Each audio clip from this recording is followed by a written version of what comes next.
আল্লাহর জন্য যেন কবুল করে এবং আমরা যেন আমাদের এখানে যারা ভর্তি হচ্ছে তাদের যে কাঙ্ক্ষিত স্বপ্নগুলো যেন আমরা বাস্তবে রূপ নিতে পারি। আসসালামু আলাইকুম সম্মানিত দেশবাসী। আত্মাহাফিজ মডেল মাদ্রাসা পুরাতন পল্লী বিদ্যুৎ অফিস সংলগ্ন গোপালপুর বারহাট্টা নেত্রকোনা এর উদ্যোগে আজকের এই শুভেচ্ছা ক্লাসে ইতিমধ্যেই আমরা কার্যক্রম শেষ করেছি।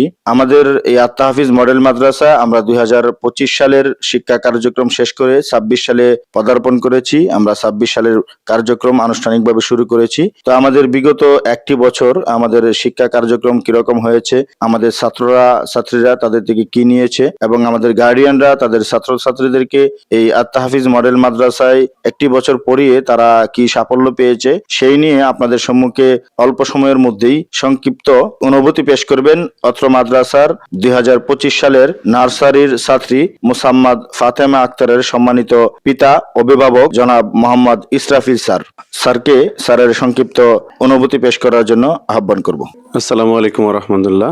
ধন্যবাদ হুজুরকে। আমি আমার বাচ্চাকে একেবারে প্রতিষ্ঠানের শুরুতেই নিয়ে সেখানে ভর্তি করাই নার্সারিতে, এবং বাচ্চাটা এখন 1-এ উঠছে। তো আলহামদুলিল্লাহ এই প্রতিষ্ঠানের পরিবেশ অত্যন্ত ভালো এবং শিক্ষকরা খুব আন্তরিক, এবং আমার বাচ্চাটা আন্তরিক পরিবেশের শিক্ষা অর্জন করতেছে। আমি চেয়েছিলাম যে একটা পুরোপুরি ধর্মীয় পরিবেশের মধ্যে আমার বাচ্চা শিক্ষা অর্জন করুক, ওই পরিবেশটা এখানে আছে এবং বাচ্চাদের পোশাক থেকে শুরু করে সব দিক দিয়ে অনেক ভালো। এই জন্য এই প্রতিষ্ঠানটা আমার চয়েস করা। ধন্যবাদ হুজুরকে।